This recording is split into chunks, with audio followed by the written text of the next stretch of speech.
Hello viewers and fans of the Pop Kid, and welcome to a brand new video. It is Pop Kid Talks, episode 2, the podcast that I'm sure you've all been waiting for. Probably not, but who cares. We've got a big show lined up here today. I uploaded the first episode yesterday, and it's been doing pretty well so far. Disney Infinity 3.0, we've got quite a similar subject today around Toys to Life, of course, but joining me here today is my brother Jake. Hello, and I'm glad to be here today. It's good. We're getting into some good subjects here today. Before we start, like to say that thank you all so much for the great support on my Team Coach 2015 card pack opening video. I will be doing more. I'm working on getting some more packs. Bear with me. There will be more of those. I know you all want them. And everyone that left a nice comment in the comments below, which I really did appreciate on that video. I hope I left a nice comment to you all if you are listening. Okay, so this is the Pop Kid Talks podcast where we discuss. Usually this would be a weekly or fortnightly series, but I uploaded 2 in a row because LEGO Dimensions news, guys. This is what I'm sure you all read on the title and the thumbnail already. But first, we have some other news to cover. Hopefully this won't take too long so we can jump into today's main topic where Simpsons today woke up this morning to quite a bit of news, including our topic for today, but The Simpsons will no longer be releasing on DVD. No more seasons will be released on DVD. This came as a bit of a surprise, but with The Simpsons creator, was it? No, not creator. It wasn't Matt Groening. It was, someone there working there reckons the market for DVDs is dead. So they reckon they won't be releasing DVDs, Simpsons DVDs, Jake. I think that's pretty stupid because if you do release them, it's not like you're losing money because people are going to buy them in the first place.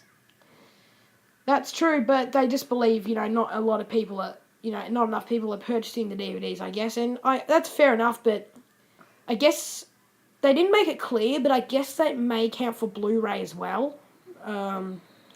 Interesting. And they did understand that a lot of people buy the DVDs for the special features, and they did say that there are alternate means to get the special features. So, for any Simpsons fans that enjoy the DVDs, I'm sorry to break the bad news to you. Let's not stay on one topic for too long. Next is The Thing has been revealed for Fantastic Four. Any superhero fans, you can go on Google Images, basically search the Fantastic Four reboots Thing has been revealed. He looks pretty cool. I'm not going to lie. He looks alright. It's, nothing we didn't expect, but the CGI on him looks alright. Next, we have the 3 Uncharted games on PS3 have been leaked perhaps to have a remastered trilogy on the PlayStation 4. Not much else to say there. They just reckon that's a thing, and so anyone that likes Uncharted, is a fan of the Uncharted series, and is a Naughty Dog fan, that might be for you. But this is the other top news story of the day that I probably was interested in a little bit more than LEGO Dimensions, but there's a reason we're talking about LEGO Dimensions today on the show, is Black Ops 3 has been confirmed, and it is the COD game for 2015. Activision did confirm that with a teaser trailer, and the worldwide reveal will take place on the 24th of April. And Black Ops 3, I'm happy it's Black Ops 3 because I love the Black Ops franchise. Do you like Black Ops, Jake? Yes, it's pretty good. I haven't played much of them, but from what I've seen and what I've played, it is pretty good. So I was happy it was Black Ops 3. Just because, it's a franchise we know. We can trust Treyarch with the Black Ops games. They're pretty good at it. And the only thing I was disappointed is that someone went into the website's coding, apparently, and they reckon it's another futuristic game, which I'm not happy about because I'm freaking sick of my CODs being futuristic. If I wanted a futuristic game, I'd play Halo because Halo's amazing. I don't want my CODs being more in the friggin' future again. Like, I thought Black Ops 3, if they did Black Ops 3, would be back old school again. Next time, do World at War 2, please. I don't know, but I'm a bit annoyed about that. I'm just happy it's a good franchise we know about in the series. I'm sort of happy it's not new IP. I don't want to get scared off like Ghost again. Ever since Ghosts came out, I've been turned off COD quite a bit. But anyway, that's me. Alright, so let's stop going about other top news stories. Let's jump right in to why we're actually got this episode right here today for you guys, and not next week like it's sort of meant to be, is because the announcement. I woke up this morning and I saw an announcement trailer for Lego Dimensions, which is TT Games, Travel's Tales, and Warner Brothers, which we're well known for what they're doing with all the other Lego games. But this time they're working on their own Toys to Life category of games, and I've got a bit to say about it. Interestingly, I'm a fan, but I've got gripes with it.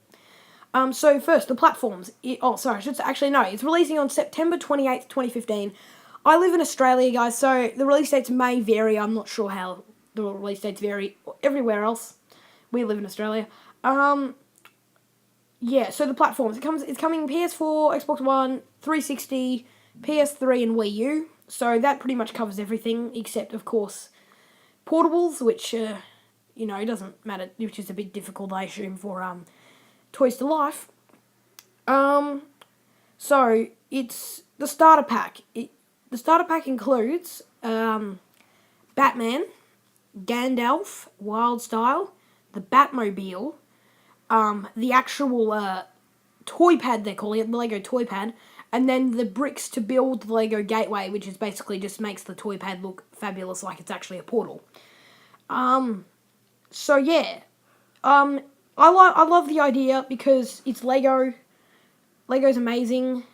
I'd love it if there was a way you built your own Lego character, and that could appear in the game. But with our standard of technology today, that I don't think that's physically possible. Then, there's so many other things, like the fact that it's basically blending what we've seen TT Games do before. All their games, like, obviously in the starter pack there, Batman, Gandalf, Wildstyle. So that's obviously Batman, obviously DC's Batman, Lord of the Rings there, and the Lego Movie, plus other things we saw in the trailer, which you guys check out the trailer as well. Just search it up in YouTube or Google or whatever, and you'll see the trailer. There's a bit of gameplay there, but mostly just sort of seeing what it all looks like. But they actually did show off. I believe it was 3 other. What do I want to say? Franchises, or like or worlds, maybe, perhaps I should say.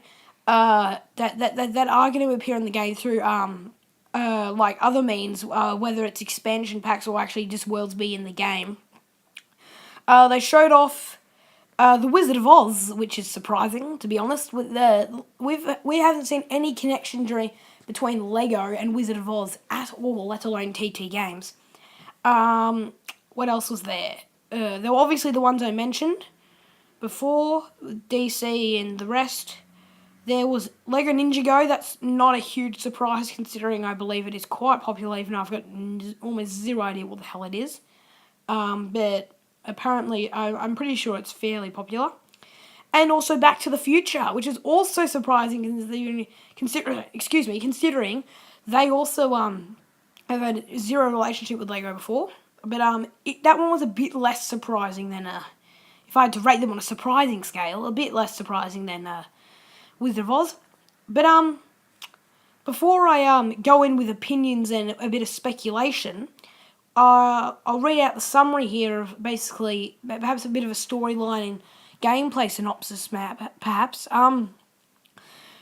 What is Lego Dimensions? When a mysterious and powerful vortex suddenly appears in various Lego worlds, different characters from DC Comics, The Lord of the Rings, and the Lego Movie are swept away. To save their friends, Batman, Gandalf, and Wildstyle bravely jump into the vortex and quickly find themselves fighting to save all of Lego humanity. Let creativity be the guide to a building and gaming adventure. Journey through unexpected worlds and team up with unlikely allies on the quest to defeat the evil Lord Vortek. That's a very creative name. Play with different minifigures from different worlds together in one Lego video game and use each other's vehicles and gadgets in a way never before possible. Lego Bad Cop driving the new DeLorean time machine. Apologies, I have seen Back to the Future. I'm not its biggest, super fan. Why not? The Lego Ninjago Masters of Spinjitzu, fighting alongside Wonder Woman. Yes, please. get ready to break the rules because the only rule with Lego Dimensions is that there is no rules. I hate when the Toys to Life category say there's no rules because there damn sure is rules, and they're like, sorry, this Lego figure doesn't work and this Lego. Oh, it's so crap. The storyline. There is an ancient planet at the center of the Lego multiverse, inhabited by an evil mastermind, Lord Vortek. It is said that he controls the foundational elements that this planet is built upon. Control of the multiverse. Wait, I just read over the line again. Helping him find these building bricks of Lego civilization. Some have agreed, some have rebelled against him. Only have the combined powers of the greatest Lego heroes can stop him. Okay, hang on, there's a bit more. When a mysterious and powerful vortex suddenly appears in various Lego worlds, different characters from DC Comics, The Lord of the Rings, and Lego Movie. I think this is what I already said. Yeah, that's already what I already said. Okay. So this game, I love the concept. I love Lego. I love this whole thing that they're doing here. And, I think it's great. I'm a bit disappointed that the licensing may give them some limits, because obviously, as we know, this is Warner Brothers and TT Games teaming up, and as we know, TT Games have worked with Disney before, with the likes of course, Pirates of the Caribbean, which is disappointing. We probably won't see. Marvel, which is very disappointing we won't see, and Star Wars, which is the most disappointing we won't see. We could see it if they could get the whole licensing worked out. I don't think they will, though, especially with 3.0. Disney Infinity being a thing that's happening. But I love this concept. I'm a bit disappointed that I wish they could have got a few more franchises, like Darth Vader fighting Gandalf is incredible. But Darth Vader fighting the Wizard of Oz Witch is... Wait, did I say Darth Vader? I meant Gandalf fighting the Wizard of Oz Witch is a bit underwhelming. But I like the whole concept of what they're going for. It's definitely good. But what are your first impressions of the whole thing, Jake? Because I know I just told you not too long ago about all this. Yeah, well, I haven't heard much about it.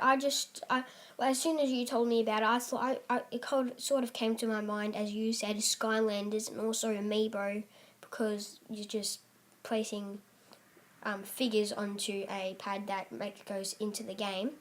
Alrighty, so there's something else that okay. I'm going to touch on my biggest issue with this thing. Is that because I watched Blitzwinger. I watched him just go through everything, because I watched the trailer beforehand, but that's it. And I watched him just discuss it himself and get some more info on it. And he mentioned it's $100, and obviously he lives in Canada, and I live in Australia, so that's a bit different. But I just assumed in my head, just going off $100 Australian dollars, going, oh, yeah, that's all right. I'll pay $100 for that. It's not too bad.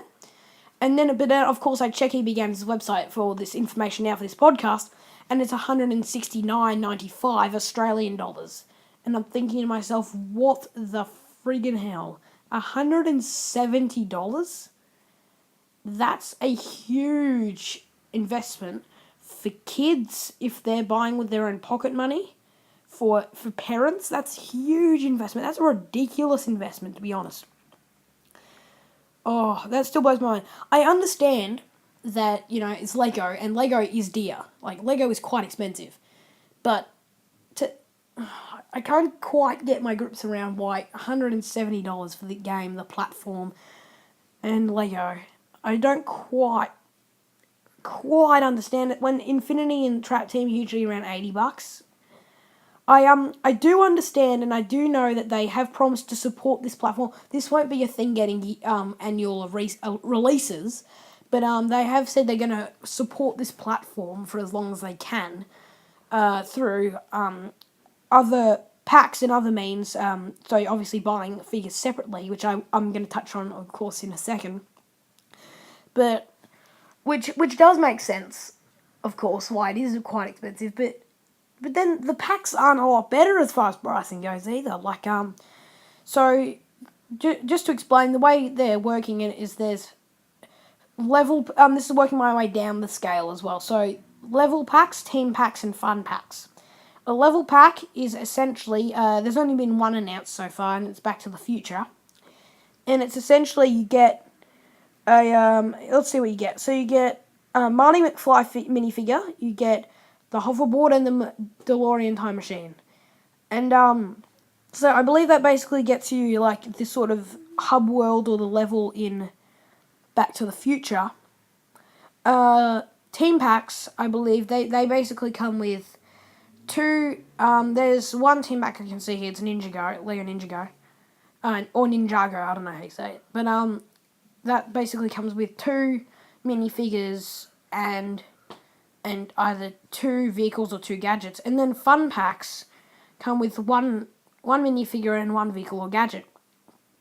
So for the fun packs, there's Emmett and Bad Cop and Benny, and Unikitty. Oh god, it keeps going. From the Lego Movie, and there's Cyborg and Wonder Woman from DC. Lord of the Rings is Legolas, Gimli, Gollum, and Ninjago there's Jay, Naya, and Zane. And then from the the one all by themselves, the Wizard of Oz. Then there's the Wizard of Oz Witch. So, like I mentioned before, it's a little underwhelming just seeing that. I don't really care if Marty McFly's hanging out with Batman, to be honest. I'd much rather see Batman hang out with Darth Vader, to be honest. But I like what they're going for. They're going to make a fortune off it. Let's be realistic here. But the pricing is a bit of a rip-off. Oh, sorry, I didn't even say the pricing for the packs. My whole point is invalid then. The level pack, which is the level and the hub world and all that, is $50, $49.95 Australian, Aussie dollars. The team pack is $39.95, and the fun pack, so the single figures and the gadget or whatever, $24.95. I've got a huge problem, especially with the fun pack being $24.95. The fun pack is essentially what almost maybe not quite, maybe a bit more, but an equivalent to Disney Infinity Skylanders, and those two platforms. They're just a single figure, which is $15, $17 around that sort of price mark, Aussie dollars.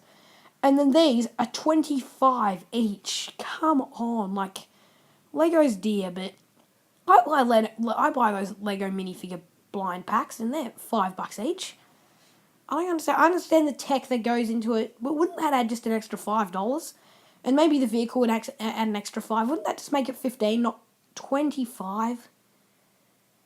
I find that an enormous issue.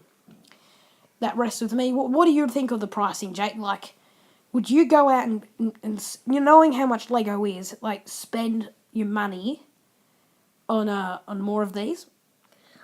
Myself, I wouldn't. I can see how other people would, but if it's coming out of a kid's pocket money, I don't think EB Games wherever you get it from understand that the kids actually buy their own stuff. They think the parents buy it, but the price is ridiculous. I just think, like as you said, the starter pack should be $80, $100. That's pretty fine, but. And for the other ones, $25, $15 is enough. Like, yeah, we don't know how much to be fair though, we don't know how much money it costs to make these figures and manufacture them. But realistically, I don't think it's cost them $20. I don't think it cost them that much. Okay. Yeah, I've always been a fan of TT Games as Lego games. But and I love what they're doing with Dimensions. I think it's a great concept, but that price tag, in Australia, the Aussie price tag, like I'm sure the guys over in the US and over there on the other side of the world, are finding it fine, and I would be fine with that $100 price tag, but $170 is blowing my mind in many ways. I just don't. It's a huge investment. It's great they're going to support it, like I said, but it's quite an extreme price tag. Make sure to let me know, guys, or let us know down in the comments below exactly what you think of the pricing. What if you live in Australia or if you live in America, if you live anywhere. Tell us what you think of the pricing. Tell us what you think of the concept of Dimensions. I think it was inevitable. They were always going to step into this category or this platform, but I'm satisfied the way they've done it. The pricing is a problem though. Over here, the pricing is a big problem. So guys, if you've enjoyed today's episode of Pop Talks podcast, make sure to like and pound that like button and subscribe. And thanks a lot for joining me today, Jake. It's been a pleasure. Thank you for having me here. And Jake will be a regular guest on Pop Talks if you are interested. And the next episode of Pop Talks, unless any other major news breaks, will be next week or in the next 1 to 2 weeks. And I look forward to seeing you all next time, guys. And we'll see you all later. Have a great day. And the Pop Kid is out.